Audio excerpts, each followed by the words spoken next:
ਓਮ ਸ਼ਾਂਤੀ। ਅੱਜ ਸੁਣਦੇ ਹਾਂ 20 ਜਨਵਰੀ 2022 ਦੇ ਬਾਬਾ ਦੇ ਸਾਕਾਰ ਮਹਾਵਾਕ।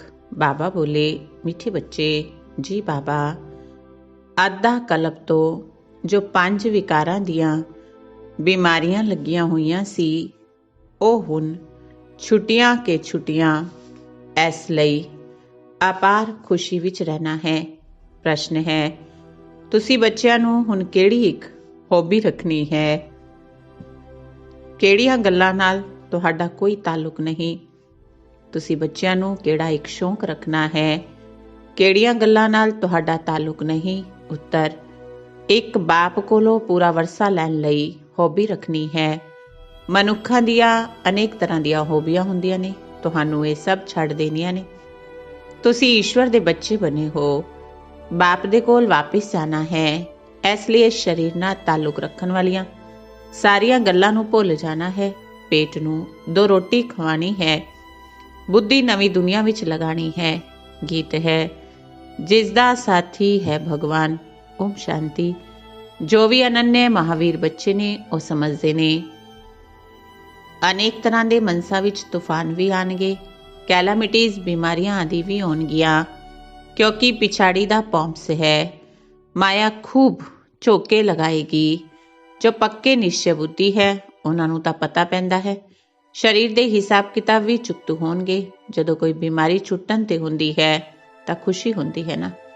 ਹੁਣ ਅਸੀਂ ਇਸ ਬਿਮਾਰੀ ਤੋਂ ਛੁੱਟਣ ਵਾਲੇ ਹਾਂ, ਤੁਸੀਂ ਜਾਣਦੇ ਹੋ। ਹੁਣ ਥੋੜੇ ਰੋਜ਼ ਹਾਂ, ਇਹ 5 ਵਿਕਾਰਾਂ ਦੀ ਬਿਮਾਰੀ ਅੱਧਾ ਕਲਪ ਦੀ ਲੱਗੀ ਹੋਈ ਹੈ, ਜਿਸ ਨਾਲ ਮਨੁੱਖ ਅਜਾਮਲ ਵਰਗੇ ਪਾਪ ਆਤਮਾ ਬਣ ਜਾਂਦੇ ਨੇ। ਅਜਿਹੀ ਦੁਨੀਆ ਹੁਣ ਬਾਕੀ ਥੋੜੇ ਰੋਜ਼ ਹੈ। ਇਹ ਬਿਮਾਰੀਆਂ ਛੁੱਟੀਆਂ ਕੇ ਛੁੱਟੀਆਂ। ਦੁਨੀਆ ਤਾਂ ਇਹਨਾਂ ਗੱਲਾਂ ਨੂੰ ਨਹੀਂ ਜਾਣਦੀ। ਉਹ ਤਾਂ ਜਿਵੇਂ ਆਸੁਰੀ ਬੁੱਧੀ ਨੇ, ਉਹ ਤਾਂ ਹਾਏ ਹਾਏ ਕਰਦੇ ਰਹਿਣਗੇ। ਤੁਸੀਂ ਇਹ ਘਟਨਾਵਾਂ ਦੇਖਦੇ ਰਹੋਗੇ। ਤੁਹਾਡਾ ਇਹਨਾਂ ਗੱਲਾਂ ਨਾਲ ਕੋਈ ਤਾਲੁਕ ਨਹੀਂ ਹੈ। ਇਹ ਕੋਈ ਨਵੀਂ ਗੱਲ ਨਹੀਂ ਹੈ, ਇਹ ਤਾਂ ਹੋਣਾ ਹੀ ਹੈ। ਇਸ ਵਿੱਚ ਡਰਨ ਦੀ ਕੋਈ ਗੱਲ ਨਹੀਂ। ਬਾਕੀ ਥੋੜਾ ਸਮਾਂ ਹੈ। ਪੇਟ ਨੂੰ 2 ਰੋਟੀਆਂ ਖਵਾਉਣੀਆਂ ਹੁੰਦੀਆਂ ਨੇ। ਹਾਲੇ ਸਾਨੂੰ ਹੌਬੀ ਹੈ ਬਾਬਾ ਕੋਲ ਵਰਸਾ ਲੈਣ ਦੀ। ਅਨੇਕ ਤਰ੍ਹਾਂ ਦੀ ਹੌਬੀ ਮਨੁੱਖਾਂ ਦੀ ਹੁੰਦੀ ਹੈ। ਇੱਥੇ ਕੋਈ ਹੌਬੀ ਨਹੀਂ, ਸ਼ੌਂਕ ਨਹੀਂ। ਸਰੀਰ ਨਾਲ ਤਾਲੁਕ ਰੱਖਣ ਵਾਲੀ ਗੱਲਾਂ ਨੂੰ ਭੁੱਲ ਜਾਣਾ ਹੈ। ਅਸੀਂ ਈਸ਼ਵਰ ਦੇ ਬਣ ਗਏ। ਹੁਣ ਵਾਪਿਸ ਬਾਬਾ ਦੇ ਕੋਲ, ਮਤਲਬ ਸਾਜਨ ਦੇ ਕੋਲ ਜਾਣਾ ਹੈ। ਇਹ ਸਾਜਨ ਬੜਾ ਵਚਿੱਤਰ ਹੈ। ਵਚਿੱਤਰ ਹੋਣ ਦੇ ਕਾਰਨ ਉਹਨਾਂ ਨੂੰ ਪੂਰਾ ਯਾਦ ਨਹੀਂ ਕਰ ਸਕਦੇ। ਇਹ ਨਵੀਂ ਰਸਮ ਹੈ ਨਾ। ਆਤਮਾ ਨੂੰ ਪਰਮਾਤਮਾ ਨੂੰ ਯਾਦ ਕਰਨਾ ਹੈ। ਐਵੇਂ ਤਾਂ ਕਦੇ ਯਾਦ ਕੀਤਾ ਨਹੀਂ ਅੱਧਾ ਕਲਪ ਤੋਂ। ਸਤਜੁਗ ਵਿੱਚ ਸਿਰਫ ਇੰਨਾ ਸਮਝਦੇ ਨੇ, ਅਸੀਂ ਆਤਮਾ ਹਾਂ, ਬਸ ਹੋਰ ਕੋਈ ਗਿਆਨ ਨਹੀਂ। ਅਸੀਂ ਆਤਮਾ ਇੱਕ ਸਰੀਰ ਛੱਡ ਦੂਜਾ ਲਵਾਂਗੇ। ਇੱਥੇ ਤਾਂ ਆਤਮਾ ਨੂੰ ਪਰਮਾਤਮਾ ਬਣਾ ਦਿੱਤਾ। ਪਰਮਾਤਮਾ ਸਰਵਿਆਪੀ ਕਹਿ ਦਿੰਦੇ ਨੇ। ਹੁਣ ਇਹ ਪੁਰਾਣੀ ਦੁਨੀਆ ਜਿਵੇਂ ਤੁਹਾਡੇ ਲਈ ਹੈ ਨਹੀਂ। ਬੁੱਧੀ ਨਵੀਂ ਦੁਨੀਆ ਨਾਲ ਲੱਗੀ ਹੋਈ ਹੈ। ਜਿਵੇਂ ਕੋਈ ਨਵਾਂ ਘਰ ਬਣਦਾ ਹੈ, ਬੁੱਧੀ ਪੁਰਾਣੇ ਘਰ ਤੋਂ ਨਿਕਲ ਨਵੇਂ ਵਿੱਚ ਲੱਗ ਜਾਂਦੀ ਹੈ। ਹੁਣ ਐਨੇ ਧਰਮ ਵਾਲੇ ਕਾਨਫਰੰਸ ਕਰਦੇ ਨੇ, ਪਰ ਇੱਕ ਦਾ ਵੀ ਬੁੱਧੀ ਯੋਗ ਪਰਮਪਿਤਾ ਪਰਮਾਤਮਾ ਨਾਲ ਨਹੀਂ ਹੈ। ਹੁਣ ਤੁਹਾਨੂੰ ਸਿਖਾਉਣ ਵਾਲਾ ਬਾਪ ਮਿਲਿਆ ਹੈ, ਉਹੀ ਗਿਆਨੇਸ਼ਵਰ ਯੋਗੇਸ਼ਵਰ ਹੈ। ਈਸ਼ਵਰ ਜੋ ਆਪਣੇ ਨਾਲ ਯੋਗ ਲਗਾਉਣਾ ਸਿਖਾਉਂਦੇ ਨੇ। ਗਿਆਨੇਸ਼ਵਰ ਮਾਨਾ ਈਸ਼ਵਰ ਵਿੱਚ ਗਿਆਨ ਹੈ। ਉਹ ਗਿਆਨ ਤੇ ਯੋਗ ਸਿਖਾ ਸਕਦੇ ਨੇ। ਜਿਨ੍ਹਾਂ ਨੂੰ ਪੱਕਾ ਨਿਸ਼ਚੈ ਹੈ ਉਹ ਸਮਝਦੇ ਨੇ ਇਸ ਦੁਨੀਆ ਵਿੱਚ ਅਸੀਂ ਥੋੜੇ ਸਮੇਂ ਦੇ ਲਈ ਹਾਂ। ਸਾਨੂੰ ਤਾਂ ਹੁਣ ਵਾਪਿਸ ਘਰ ਜਾਣਾ ਹੈ, ਜਿਵੇਂ ਨਾਟਕ ਵਿੱਚ ਪਤਾ ਪੈ ਜਾਂਦਾ ਹੈ। ਬਾਕੀ ਥੋੜੇ ਸਮੇਂ ਹੈ, ਫਿਰ ਅਸੀਂ ਘਰ ਜਾਵਾਂਗੇ। ਘੜੀ ਨੂੰ ਵੇਖਦੇ ਰਹਿੰਦੇ ਨੇ। ਤੁਹਾਡੀ ਹੈ ਬੇਹੱਦ ਦੀ ਘੜੀ। ਤੁਸੀਂ ਜਾਣਦੇ ਹੋ ਇਹ ਅੰਤਿਮ ਜਨਮ ਹੈ। ਤੁਹਾਨੂੰ ਤਾਂ ਬੜੀ ਖੁਸ਼ੀ ਹੋਣੀ ਚਾਹੀਦੀ ਹੈ। ਸਾਨੂੰ ਇਹ ਪੁਰਾਣਾ ਸਰੀਰ ਛੱਡ ਵਿਸ਼ਵ ਦਾ ਪ੍ਰਿੰਸ ਪ੍ਰਿੰਸੈਸ ਬਣਨਾ ਹੈ। ਸਾਡੇ ਮੰਮਾ ਬਾਬਾ ਵੀ ਜਾ ਕੇ ਪ੍ਰਿੰਸ ਪ੍ਰਿੰਸੈਸ ਬਣਨਗੇ। ਬੱਚਿਆਂ ਨੂੰ ਚੰਗੀ ਤੋੜੀ ਲਗਾ ਕੇ ਵਿਜੇ ਮਾਲਾ ਵਿੱਚ ਨੇੜੇ ਨੰਬਰ ਵਿੱਚ ਆਉਣਾ ਚਾਹੀਦਾ ਹੈ। ਬਾਬਾ ਤੋਂ ਕੋਈ ਪੁੱਛੇ, ਬਾਬਾ ਦੱਸ ਸਕਦੇ ਨੇ। ਤੁਹਾਡੀ ਚਲਨ ਅਜਿਹੀ ਹੈ, ਜਿਸ ਤੋਂ ਵਿਖਾਈ ਦਿੰਦਾ ਹੈ ਬਰੋਬਰ ਤੁਸੀਂ ਵਿਜੇ ਮਾਲਾ ਵਿੱਚ ਨੇੜੇ ਆ ਜਾਓਗੇ। ਖੁਦ ਵੀ ਪਤਾ ਪੈ ਜਾਂਦਾ ਹੈ ਅਸੀਂ ਕਿੱਥੋਂ ਤੱਕ ਪਾਸ ਹੋਵਾਂਗੇ। ਕਈ ਤਾਂ ਸਮਝਦੇ ਨੇ ਅਸੀਂ ਕਦੇ ਵੀ ਪਾਸ ਨਹੀਂ ਹੋਵਾਂਗੇ। ਭਾਵੇਂ ਬਾਬਾ ਦਾ ਬੱਚਾ ਸਭ ਕੁਝ ਸਰੈਂਡਰ ਕੀਤਾ, ਬਾਬਾ ਦੀ ਗੋਦੀ ਵਿੱਚ ਬੈਠਾ ਹਾਂ, ਪਰ ਧਾਰਨਾ ਨਹੀਂ, ਉੱਚ ਪਦਵੀ ਮਿਲ ਨਾ ਸਕੇ। ਜੋ ਗ੍ਰਸਤ ਵਿਵਹਾਰ ਵਿੱਚ ਰਹਿ ਕੇ ਸਰਵਿਸ ਕਰ ਰਹੇ ਨੇ, ਉਹ ਇੱਥੇ ਰਹਿਣ ਵਾਲਿਆਂ ਤੋਂ ਚੰਗੀ ਪਦਵੀ ਪਾ ਸਕਦੇ ਨੇ। ਹੋਰ ਵੇਖਣ ਹੀ ਚਾਹੁੰਦਾ ਹੈ। ਉਹ ਬਹੁਤ ਤਿੱਖੇ ਜਾ ਰਹੇ ਨੇ। ਸਿਰਫ ਨਾਲ ਰਹਿਣ ਨਾਲ ਥੋੜਾ ਫਾਇਦਾ ਹੁੰਦਾ ਹੈ। ਬਾਦਲ ਸਾਗਰ ਕੋਲ ਆਏ ਭਰੇ, ਫਿਰੇ ਗਏ ਵਰਸਨ। ਮੁਰਲੀ ਤਾਂ ਸਭ ਵੱਲ ਜਾਂਦੀ ਰਹਿੰਦੀ ਹੈ। ਮੁਰਲੀ ਸੁਣ ਕੇ ਫਿਰ ਸੁਣਾਉਂਦੇ ਵੀ ਨੇ, ਬਹੁਤ ਸਰਵਿਸ ਕਰਦੇ ਨੇ। ਉਹ ਚੰਗੀ ਉੱਚ ਪਦਵੀ ਪਾ ਲੈਂਦੇ ਨੇ। ਮਿਹਨਤ ਹੈ। ਇੱਥੇ ਮਿਹਨਤ ਨਹੀਂ ਹੁੰਦੀ ਤਾਂ ਡਿੱਗ ਪੈਂਦੇ ਨੇ। ਸਾਰਾ ਮਦਾਰ ਪੁਰਸ਼ਾਰਥ ਤੇ ਹੈ। ਆਪਣੀ ਨਬਜ਼ ਆਪ ਹੀ ਵੇਖੀ ਜਾ ਸਕਦੀ ਹੈ। ਸਮਝ ਸਕਦੇ ਹੋਏ ਇਸ ਪੁਰਸ਼ਾਰਥ ਤੋਂ ਮੈਂ ਕੀ ਪਦਵੀ ਪਾਵਾਂਗਾ।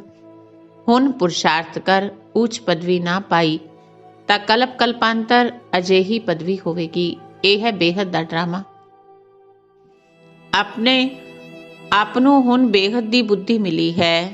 ਡਰਾਮਾ ਦੇ ਆਦਿ ਮੱਧ ਅੰਤ ਨੂੰ ਜਾਣਨਾ ਬੜਾ ਮਜ਼ਾ ਹੈ। ਪਰ ਮਾਇਆ ਦੇ ਤੂਫਾਨ ਐਵੇਂ ਦੇ ਨੇ ਜਿਹਨਾਂ ਕੁਝ ਨਾ ਕੁਝ ਉਲਟਾ ਕੰਮ ਕਰਵਾ ਦਿੰਦੇ ਨੇ। ਚੰਗੇ ਚੰਗੇ ਬੱਚਿਆਂ ਨੂੰ ਮਾਇਆ ਜਿੱਤ ਲੈਂਦੀ ਹੈ। ਅੱਗੇ ਚੱਲ ਵ੍ਰਿੱਧੀ ਵੀ ਜ਼ਿਆਦਾ ਹੋਵੇਗੀ। ਤੁਹਾਡਾ ਨਾਮ ਬਾਲਾ ਹੋਵੇਗਾ। ਹੁਣ ਦਿੱਲੀ ਵਿੱਚ ਰਿਲੀਜੀਅਸ ਕਾਨਫਰੰਸ ਹੁੰਦੀ ਹੈ। ਕਾਨਫਰੰਸ ਵਿੱਚ ਸਮਝਾਉਣ ਦੀ ਅੱਛੀ ਬੁੱਧੀ ਚਾਹੀਦੀ ਹੈ। ਬਹੁਤ ਚੰਗੀ ਲਿਖਾ ਪੜ੍ਹੀ ਚੱਲਣੀ ਚਾਹੀਦੀ ਹੈ। ਹੈਡਸ ਜੋ ਹੁੰਦੇ ਨੇ ਉਹਨਾਂ ਦੀ ਪਹਿਲੇ ਛੋਟੀ ਕਮੇਟੀ ਹੁੰਦੀ ਹੈ, ਫਿਰ ਵੱਡੀ ਕਾਨਫਰੰਸ ਬੁਲਾਉਂਦੇ ਨੇ। ਪੋਪ ਆਦਿ ਦਾ ਪਹਿਲੇ ਤੋਂ ਸਭ ਪ੍ਰਬੰਧ ਕੀਤਾ ਜਾਂਦਾ ਹੈ। ਇਹ ਵੀ ਕਾਨਫਰੰਸ ਵਿੱਚ ਬਹੁਤ ਖਿਆਲਾਤ ਕਰਦੇ ਨੇ। ਅਜਿਹੀ ਕਾਨਫਰੰਸ ਵਿੱਚ ਬੜੇ ਬੁੱਧੀਵਾਨ ਬੱਚੇ ਚਾਹੀਦੇ ਨੇ ਜੋ ਵੱਡੇ ਵੱਡੇ ਸਮਝਦਾਰ ਨੇ। ਉਹਨਾਂ ਨੂੰ ਜਾ ਕੇ ਸਮਝਾਉਣਾ ਚਾਹੀਦਾ ਹੈ। ਪਹਿਲੇ ਤਾਂ ਇਹ ਗੱਲ ਕੱਢੋ, ਹੈਡ ਕੌਣ? ਹੁਣ ਬਾਬਾ ਆਇਆ ਹੈ। ਇਹਨਾਂ ਤੋਂ ਪਹਿਲੇ ਕਿਸੇ ਨੂੰ ਦੇਵੀ ਦੇਵਤਾ ਧਰਮ ਦਾ ਪਤਾ ਨਹੀਂ ਸੀ। ਹੁਣ ਖੁਸ਼ੀ ਹੁੰਦੀ ਹੈ। ਦੇਵੀ ਦੇਵਤਾ ਧਰਮ ਦਾ ਵੀ ਹੈਡ ਹੈ। ਜੋ ਗਿਆਨ ਵਿੱਚ ਪਰਿਪੱਕਵ ਹੋਏ ਉਹ ਇਹ ਸਮਝਦੇ ਨੇ। ਹੁਣ ਅਸੀਂ ਇਹਨਾਂ ਤੋਂ ਪੁੱਛ ਸਕਦੇ ਹਾਂ, ਦੱਸੋ ਸਭ ਧਰਮਾਂ ਵਿੱਚੋਂ ਉੱਚਾ ਧਰਮ ਕਿਹੜਾ? ਉਹਨਾਂ ਨੂੰ ਹੀ ਹੈਡ ਬਣਾਉਣਾ ਚਾਹੀਦਾ ਹੈ। ਤੁਸੀਂ ਬੀਕੇ ਹੋ ਸਭ ਤੋਂ ਹੈਡ। ਤੁਸੀਂ ਜਗਤ ਮਾਤਾਵਾਂ ਹੋ। ਮਰਤਬਾ ਵੀ ਮਾਤਾਵਾਂ ਦਾ ਹੈ। ਵਿਖਾਉਂਦੇ ਨੇ ਕੁਮਾਰੀਆਂ ਨੇ ਬਾਣ ਮਾਰੇ ਭੀਸ਼ਮ ਪਿਤਾਮਾ ਆਦਿ ਨੂੰ। ਇਹਨਾਂ ਕੁਮਾਰੀਆਂ ਦੇ ਅੱਗੇ ਸਭ ਨੇ ਆਣਾ ਹੈ। ਇਹ ਸਮਝਾਉਣਾ ਪੈਂਦਾ ਹੈ। ਉੱਚੇ ਤੇ ਉੱਚਾ ਕੌਣ? ਫਿਰ ਸਮਝ ਜਾਣਗੇ। ਸਰਵਵਿਆਪੀ ਦਾ ਗਿਆਨ ਝੂਠਾ ਹੈ। ਹੁਣ ਤੁਸੀਂ ਹੋ ਯੁੱਧ ਦੇ ਮੈਦਾਨ ਤੇ। ਬਾਪ ਦਾ ਪਰਿਚੈ ਦੇਣਾ ਤੁਹਾਡੇ ਲਈ ਕੋਈ ਨਵੀਂ ਗੱਲ ਨਹੀਂ ਹੈ। ਚੰਗੇ ਚੰਗੇ ਜੋ ਬੱਚੇ ਨੇ ਉਹਨਾਂ ਨੂੰ ਨਸ਼ਾ ਚੜਿਆ ਹੋਇਆ ਹੈ। ਇਹ ਪਾਠ ਤਾਂ ਕਈ ਵਾਰ ਅਸੀਂ ਵਜਾਇਆ। ਹੁਣ ਇਹ ਪੁਰਾਣੀ ਦੁਨੀਆ ਖਤਮ ਹੋ ਜਾਣੀ ਹੈ। ਇਹ ਪੁਰਾਣਾ ਚੋਲਾ ਛੱਡਣਾ ਹੈ। ਫਿਰ ਨਵੇਂ ਸਿਰੇ ਆ ਕੇ ਪਾਠ ਵਜਾਵਾਂਗੇ। ਹੁਣ ਤੁਹਾਡੀ ਬੁੱਧੀ ਵਿਸ਼ਾਲ ਬਣੀ ਹੈ। ਹੁਣ ਇਹ ਪੁਰਾਣਾ ਚੋਲਾ ਛੱਡਣਾ ਹੈ। ਫਿਰ 84 ਜਨਮ ਨਵੇਂ ਨਵੇਂ ਚੋਲੇ ਲੈਂਦੇ ਹਾਂ। ਇਹ ਬੁੱਧੀ ਵਿੱਚ ਹਮੇਸ਼ਾ ਰਹਿਣਾ ਚਾਹੀਦਾ ਹੈ। ਹਰ ਇੱਕ ਪਾਠਧਾਰੀ ਨੂੰ ਆਪਣੇ ਆਪਣੇ ਪਾਠ ਦਾ ਪਤਾ ਹੋਣਾ ਚਾਹੀਦਾ ਹੈ ਨਾ। 84 ਜਨਮ ਲੈ ਪਾਠ ਵਜਾਇਆ। ਹੁਣ ਖੇਡ ਪੂਰਾ ਹੋਇਆ। ਇਹ ਚੋਲਾ ਵੀ ਪੂਰਾ ਹੁੰਦਾ ਹੈ। ਸ੍ਰਿਸ਼ਟੀ ਵੀ ਤਮੋ ਪ੍ਰਧਾਨ ਹੈ। ਹੁਣ ਸਾਡੀ ਰਾਜਧਾਨੀ ਸਥਾਪਨ ਹੋ ਜਾਏਗੀ। ਫਿਰ ਵਿਨਾਸ਼ ਸ਼ੁਰੂ ਹੋ ਜਾਏਗਾ। ਅਸੀਂ ਜਾ ਕੇ ਵਿਸ਼ਵ ਦੇ ਮਾਲਿਕ ਬਣਾਂਗੇ ਦੂਜੇ ਜਨਮ ਵਿੱਚ। ਇੱਥੇ ਜੋ ਪੜ੍ਹਦੇ ਨੇ ਉਸ ਤੋਂ ਇਸ ਜਨਮ ਵਿੱਚ ਮਿਲਦਾ ਹੈ। ਤੁਹਾਨੂੰ ਉਹ ਫਿਰ ਯਾਦ ਆਇਆ। ਅਸੀਂ ਜਾ ਕੇ ਦੇਵੀ ਜਨਮ ਲਵਾਂਗੇ। ਫਿਰ ਛਤਰੀ ਜਨਮ ਲਵਾਂਗੇ। ਇਹ ਬੁੱਧੀ ਵਿੱਚ ਟਪਕਣਾ ਚਾਹੀਦਾ ਹੈ ਤਾਂ ਖੁਸ਼ੀ ਦਾ ਪਾਰਾ ਚੜਿਆ ਰਹੇਗਾ। ਜੋ ਚੰਗੇ ਪੁਰਸ਼ਾਰਥੀ ਹੋਣਗੇ ਉਹਨਾਂ ਦੀ ਬੁੱਧੀ ਵਿੱਚ ਐਵੇਂ ਐਵੇਂ ਦੀਆਂ ਗੱਲਾਂ ਚਲਦੀਆਂ ਰਹਿਣਗੀਆਂ। ਬਾਬਾ ਨੇ ਸਮਝਾਇਆ, ਕਰਮ ਤਾਂ ਕਰਨਾ ਹੀ ਹੈ। ਫਿਰ ਆਪਣੇ ਯਾਦ ਦੇ ਚਾਰਟ ਨੂੰ ਵੀ ਵਧਾਉਣਾ ਹੈ। ਰਾਤ ਦਾ ਟਾਈਮ ਚੰਗਾ ਹੈ। ਇਸ ਵਿੱਚ ਕੋਈ ਥਕਾਵਟ ਨਹੀਂ ਹੁੰਦੀ। ਸਾਰਾ ਸਮੇਂ ਉਸ ਅਵਸਥਾ ਵਿੱਚ ਨਹੀਂ ਰਹਿ ਸਕਦੇ। ਫਿਰ ਤੂਫਾਨ ਆਉਂਦੇ ਨੇ, ਥਕਾ ਵੀ ਦਿੰਦੇ ਨੇ। ਨਾ ਚਾਹੁੰਦੇ ਵੀ ਤੂਫਾਨ ਆ ਜਾਂਦੇ ਨੇ। ਉਹ ਥਕਾਵਟ ਕਰਨਗੇ। ਬਾਕੀ ਬਾਬਾ ਨੂੰ ਯਾਦ ਕਰਦੇ ਰਹਾਂਗੇ। ਟੌਪਿਕ ਆਦਿ ਕੱਢਦੇ ਰਹੋਗੇ। ਉਸ ਵਿੱਚ ਮੱਥਾ ਹੋਰ ਵੀ ਭਰਪੂਰ ਹੋ ਜਾਵੇਗਾ। ਇਹ ਬਾਬਾ ਦਾ ਅਨੁਭਵ ਹੈ। ਤੂਫਾਨ ਤਾਂ ਬਹੁਤ ਆਉਣਗੇ। ਜਿੰਨਾ ਰੁਸਤਮ ਬੜਾਂਗੇ ਓਨਾ ਮਾਇਆ ਜ਼ਿਆਦਾ ਪਿਛਾੜੇਗੀ। ਇਹ ਲਾਹ ਹੈ। ਬਾਬਾ ਕਹਿੰਦੇ ਮਾਇਆ ਬੜੀ ਬਲਵਾਨ ਹੈ। ਕਿਉਂਕਿ ਉਹਨਾਂ ਦਾ ਰਾਜ ਹੁਣ ਜਾਣਾ ਹੈ। ਖੂਬ ਤੂਫਾਨ ਮਚਾਏਗੀ। ਉਹਨਾਂ ਤੋਂ ਡਰਨਾ ਨਹੀਂ ਹੈ। ਸਰੀਰ ਨੂੰ ਕੁਝ ਹੁੰਦਾ ਹੈ ਉਹ ਵੀ ਕਰਮ ਭੋਗ ਹੈ। ਇਸ ਵਿੱਚ ਕੁਟਕਾ ਨਹੀਂ ਖਾਣਾ। ਪਿਛਾੜੀ ਦਾ ਸਰੀਰ ਹੈ। ਬਾਕੀ ਥੋੜਾ ਸਮੇਂ ਹੈ। ਅਜਿਹਾ ਕਰਦੇ ਖੁਸ਼ੀ ਵਿੱਚ ਰਹਿੰਦੇ ਹੋ। ਡਰਾਮਾ ਵਿੱਚ ਇਸ ਸਮੇਂ ਤੁਸੀਂ ਸਭ ਤੋਂ ਜ਼ਿਆਦਾ ਮਰਤਬੇ ਵਾਲੇ ਹੋ ਕਿਉਂਕਿ ਤੁਸੀਂ ਪਰਮਪਿਤਾ ਪਰਮਾਤਮਾ ਦੀ ਗੋਦ ਲਈ ਹੈ। ਤੁਹਾਡੇ ਵਿੱਚ ਜੋ ਚੰਗੇ ਪੁਰਸ਼ਾਰਥੀ ਨੇ ਉਹਨਾਂ ਵਰਗਾ ਸੁਭਾਗਿਆਸ਼ਾਲੀ ਕੋਈ ਨਹੀਂ। ਇਹ ਈਸ਼ਵਰੀ ਸੁੱਖ ਬਹੁਤ ਉੱਚਾ ਹੈ।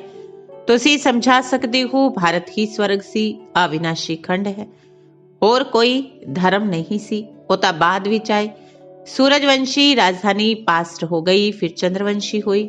ਉਹਨਾਂ ਦੀ ਹਿਸਟਰੀ ਜੀਓਗ੍ਰਾਫੀ ਦਾ ਕਿਸੇ ਨੂੰ ਪਤਾ ਨਹੀਂ ਹੈ। ਹੁਣ ਤੁਹਾਨੂੰ ਪਤਾ ਪਿਆ ਹੈ। ਉੱਥੇ ਥੋੜੀ ਨਾ ਕੋਈ ਜਾਣਦੇ ਨੇ ਕਿ ਸਤਯੁਗ ਤੋਂ ਬਾਅਦ ਤ੍ਰੇਤਾ ਹੁੰਦਾ ਹੈ। 2 ਕਲਾ ਘੱਟ ਹੋਣ ਤੋਂ ਬਾਅਦ ਸੁੱਖ ਘੱਟ ਹੋ ਜਾਏਗਾ। ਇਹ ਗਿਆਨ ਸਤਯੁਗ ਵਿੱਚ ਵੀ ਰਹੇ ਤਾਂ ਅੰਦਰ ਘੁੱਟ ਕੇ ਖਾਂਦੇ ਰਹਿਣ। ਦਿਲ ਖਾਏਗੀ ਅਸੀਂ ਹੁਣ ਉਤਰਾਂਗੇ। ਰਾਜਾਈ ਚੰਗੀ ਨਹੀਂ ਲੱਗੇਗੀ। ਇੱਥੇ ਵੀ ਕੋਈ ਕਹਿੰਦੇ ਨੇ ਅਸੀਂ ਸਵਰਗ ਦੇ ਮਾਲਿਕ ਬਣਾਂਗੇ, ਫਿਰ ਥੱਲੇ ਉਤਰਨਾ ਪਵੇਗਾ। ਪਰ ਉੱਥੇ ਫਿਰ ਰਾਜਾਈ ਮਿਲਣ ਦੀ ਖੁਸ਼ੀ ਹੈ। ਹੁਣ ਤੁਹਾਨੂੰ ਬਾਬਾ ਤ੍ਰਿਕਾਲਦਰਸ਼ੀ ਬਣਾ ਰਹੇ ਨੇ। ਲక్ష్ਮੀ ਨਾਰਾਇਣ ਜੋ ਸਵਰਗ ਦੇ ਮਾਲਿਕ ਸੀ ਉਹ ਤ੍ਰਿਕਾਲਦਰਸ਼ੀ ਨਹੀਂ ਸੀ। ਸੰਗਮ ਤੇ ਬਾਪ ਆ ਕੇ ਤੀਜਾ ਨੇਤਰ ਗਿਆਨ ਦਾ ਦੇ ਕੇ ਤ੍ਰਿਕਾਲਦਰਸ਼ੀ ਬਣਾਉਂਦੇ ਨੇ। ਦੇਵਤਾਵਾਂ ਨੂੰ ਇਹ ਸਭ ਅਲੰਕਾਰ ਕਿਉਂ ਦਿੰਦੇ ਨੇ? ਕਿਉਂਕਿ ਉਹ ਫਾਈਨਲ ਵਿੱਚ ਨੇ। ਬ੍ਰਾਹਮਣ ਤਾਂ ਡਿੱਗਦੇ ਚੜ੍ਹਦੇ ਰਹਿੰਦੇ ਨੇ, ਉਹਨਾਂ ਨੂੰ ਅਲੰਕਾਰ ਕਿਵੇਂ ਦੇ ਸਕਦੇ ਨੇ? ਸ਼ੋਭਦੇ ਹੀ ਨਹੀਂ। ਡਰਾਮਾ ਵਿੱਚ ਕਿੰਨਾ ਵੰਡਰਫੁਲ ਰਾਜ ਹੈ। ਸਵਦਰਸ਼ਨ ਚੱਕਰਧਾਰੀ ਬ੍ਰਾਹਮਣ ਨੇ। ਇਸ ਗਿਆਨ ਨਾਲ ਤੁਸੀਂ ਦੇਵਤਾ ਬਣਦੇ ਹੋ। ਇਸ ਸਮੇਂ ਤੁਸੀਂ ਸਵਦਰਸ਼ਨ ਚੱਕਰਧਾਰੀ, ਤ੍ਰਿਨੇਤਰੀ, ਤ੍ਰਿਕਾਲਦਰਸ਼ੀ ਹੋ। ਇਹ ਤੁਹਾਡਾ ਟਾਈਟਲ ਹੈ। ਇਹ ਸਭ ਗੱਲਾਂ ਸਮਝਣ ਤੇ ਸਮਝਾਉਣ ਦੀਆਂ ਨੇ। ਪਹਿਲੇ ਬਾਪ ਦਾ ਪਰਿਚੈ ਦੇਣਾ ਹੈ। ਪਰਮ ਪਿਤਾ ਪਰਮਾਤਮਾ ਨਾਲ ਤੁਹਾਡਾ ਕੀ ਸੰਬੰਧ ਹੈ? ਉਹਨਾਂ ਦਾ ਨਾਂ ਹੈ ਗੋਡ ਫਾਦਰ। ਐਵੇਂ ਥੋੜੀ ਕਹਾਂਗੇ ਕਿ ਗੋਡ ਫਾਦਰ ਸਰਵਵਿਆਪੀ ਹੈ। ਉਹ ਤਾਂ ਬਾਪ ਹੈ ਨਾ। ਅਸੀਂ ਲਿਖਦੇ ਹਾਂ ਪਰਮ ਪਿਤਾ ਪਰਮਾਤਮਾ ਨਾਲ ਤੁਹਾਡਾ ਕੀ ਸੰਬੰਧ ਹੈ? ਪਰਮ ਪਿਤਾ ਕਹਿੰਦੇ ਹੋ ਤਾਂ ਜ਼ਰੂਰ ਉਹ ਪਿਤਾ ਠਹਿਰਿਆ ਨਾ। ਬਾਪ ਸਰਵਵਿਆਪੀ ਕਿਵੇਂ ਹੋਏਗਾ? ਬਾਪ ਤੋਂ ਵਰਸਾ ਮਿਲਦਾ ਹੈ। ਬਾਪ ਤਾਂ ਰਚਤਾ ਹੈ ਨਵੀਂ ਦੁਨੀਆ ਦਾ। ਇਹਨਾਂ ਲక్ష్ਮੀ ਨਾਰਾਇਣ ਨੂੰ ਨਵੀਂ ਦੁਨੀਆ ਦਾ ਵਰਸਾ ਮਿਲਿਆ ਹੋਇਆ ਹੈ। ਉੱਥੇ ਦੇਵਤਾਵਾਂ ਨੂੰ ਤੀਜੇ ਨੇਤਰ ਦੀ ਜ਼ਰੂਰਤ ਨਹੀਂ ਰਹਿੰਦੀ। ਤੀਜਾ ਨੇਤਰ ਜ਼ਰੂਰ ਬ੍ਰਹਮਾ ਦੁਆਰਾ ਹੀ ਦੇਣਗੇ। ਤ੍ਰਿਮੂਰਤੀ ਦਾ ਅਰਥ ਕਿੰਨਾ ਚੰਗਾ ਹੈ, ਸਮਝਾਉਣ ਦੀ ਬੜੀ ਰੌਣਕ ਚਾਹੀਦੀ ਹੈ। ਜੋ ਚੰਗਾ ਉਸਤਾਦ ਹੋਵੇਗਾ ਉਹਨਾਂ ਨੂੰ ਸਮਝਾਉਣ ਦੀ ਪ੍ਰੈਕਟਿਸ ਹੋਵੇਗੀ ਦਿਨ ਪ੍ਰਤੀ ਦਿਨ। ਕਿਸੇ ਨੂੰ ਵੀ ਸਮਝਾਉਣਾ ਬਹੁਤ ਸਹਿਜ ਹੁੰਦਾ ਜਾਏਗਾ। ਪਰਮ ਪਿਤਾ ਪਰਮਾਤਮਾ ਤੁਹਾਡਾ ਕੀ ਲੱਗਦਾ ਹੈ?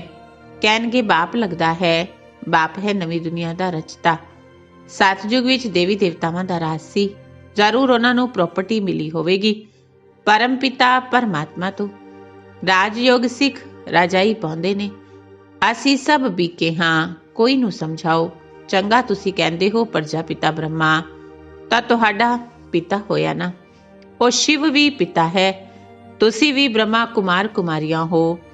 ਅਸੀਂ ਦਾਦੇ ਤੋਂ ਵਰਸਾ ਲੈ ਰਹੇ ਹਾਂ, ਤੁਸੀਂ ਨਹੀਂ ਲੈ ਰਹੇ। ਆ ਕੇ ਸਮਝੋ, ਪੁਰਸ਼ਾਰਥ ਕਰੋ, ਤੁਹਾਨੂੰ ਵੀ ਮਿਲ ਜਾਏਗਾ। ਪ੍ਰਜਾਪਿਤਾ ਬ੍ਰਹਮਾ ਜਗਦੰਬਾ ਦੋਨੋਂ ਨੇ ਮੁੱਖ ਵੰਸ਼ਾਵਲੀ। ਵਰਸਾ ਮਿਲਦਾ ਹੈ ਲక్ష్ਮੀ ਨਾਰਾਇਣ ਦੀ ਪਦਵੀ। ਬੱਚਿਆਂ ਨੂੰ ਬਹੁਤ ਤਰ੍ਹਾਂ ਨਾਲ ਸਮਝਾਉਂਦੇ ਨੇ। ਵੱਡੀ ਕਾਨਫਰੰਸ ਵਿੱਚ ਤੁਸੀਂ ਬੱਚੇ ਜਾਓ ਤਾਂ ਨਾਮ ਵਾਲਾ ਹੋਵੇ। ਸਾਡੀ ਗੱਲ ਗਿਆਨ ਦੀ ਹੈ, ਦੂਜੇ ਸਭ ਦੀਆਂ ਗੱਲਾਂ ਭਗਤੀ ਦੀਆਂ ਨੇ। ਗਿਆਨ ਨਾਲ ਸਾਨੂੰ ਅਥਾਰਟੀ ਹੈ ਕੋਈ ਤੋਂ ਪੁੱਛਣ ਦੀ।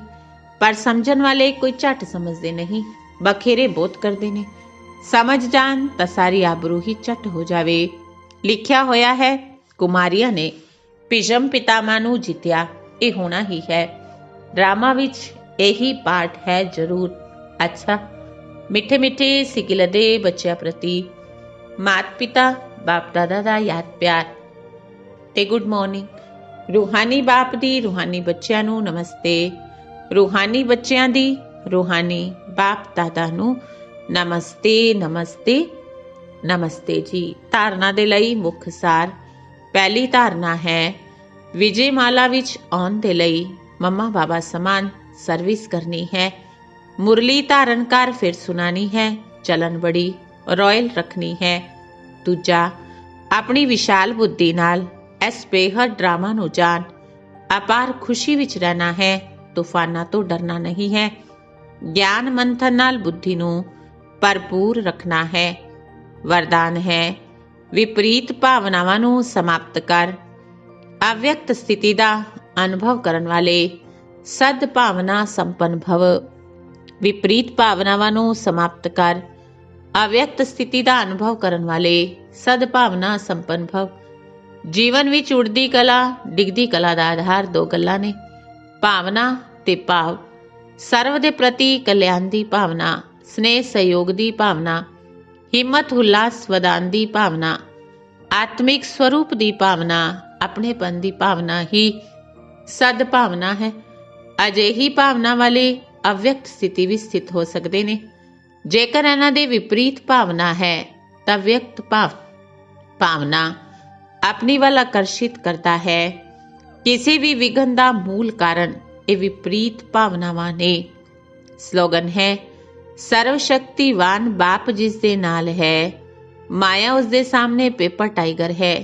सर्वशक्तिवान बाप जिसदे नाल है, माया उसदे सामने पेपर टाइगर है।